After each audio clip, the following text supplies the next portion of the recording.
Good morning, TikTokers.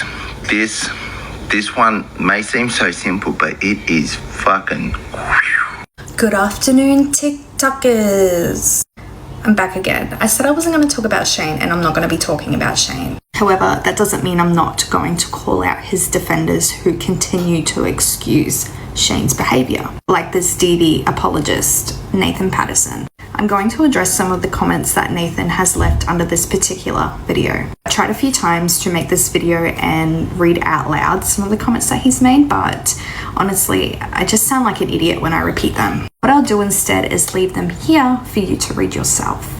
Just a heads up though, your IQ might drop a few points, but don't worry, we'll lift it right back up. From what I've read so far, it seems Nathan's in desperate need of some clarification. So first off, let's talk about his sudden claim that he's now the one being harassed. Instead of directly addressing the very real and serious concerns about Shane's behaviour, Nathan's chosen to reframe this criticism as harassment. He is now positioning himself as the victim. That's not only tone deaf, it's laughable. You also said you support people who learn from their mistakes, but let's be clear.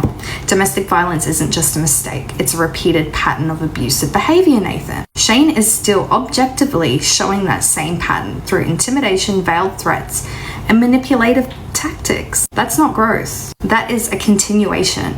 Defending DV offenders while dismissing people who speak out against them isn't a moral high ground. This one's really laughable. Apparently, I'm a clout chaser. So by Nathan's logic, anyone who speaks out against domestic violence offenders is just doing it for attention. That's not only delusional, it's a slap in the face to every DV survivor who's ever had the courage to speak up. So this is the part where I will actually take some accountability. For some reason, I only remembered having 2 conversations with Shane. That's how insignificant his messages were to me. However, after reviewing them again, I realized that there were actually 4 separate conversations we had. Shane first engaged me on the 6th of April, and I blocked him for the second and final time on the 25th of May. Apparently, by you, we were in contact over the course of more than a month.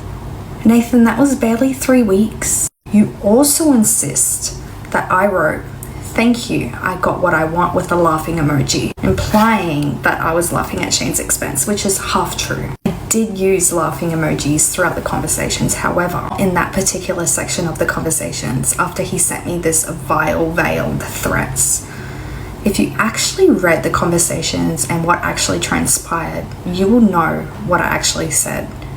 You just told me all I need. Thank you. No laughing emoji inside. Now, let me be clear about what I meant by this. I finally had concrete, undeniable evidence of Shane's manipulative and coercive behaviour. I said that remark because he was unable to gaslight and spin his way out of it. It truly validated everything that I was saying. Now, time to address the flat out lies. Your deflection of dragging in some guy who I don't even know and who you claim is my boyfriend is utterly ridiculous and another idiot move on your behalf, to be honest. I do not have a boyfriend. I'm engaged and I have a family, but you wouldn't know that, Nathan, because you don't know me. Finally, when Shane sent me those veiled threats, claiming he knows my name, car model, registration address, where my kids go to school, and that a couple of Red Bank boys will do good, what exactly do you think he meant by that? By your standards, it was barely a threat, but do you honestly believe he was planning to send a couple of Red Bank boys over for a friendly chat?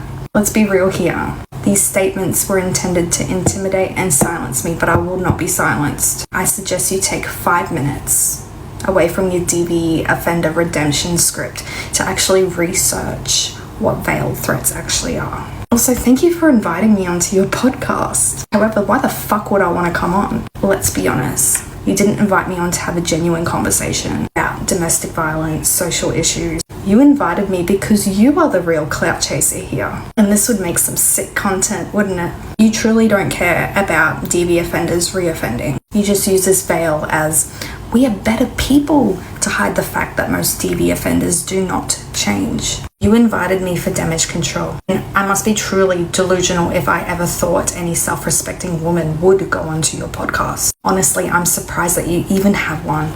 Here's some final advice before you continue to make your TikToks and engage with your podcast efforts. Try seeing things from the perspective of a DV survivor, someone who's actually been on the receiving end of violence and abuse. Might do you some good and actually open up your eyes to the many issues surrounding these horrific situations that thousands of women are in every single day. Right now, all you're doing is helping offenders to stay the same. You're not doing a goddamn thing to help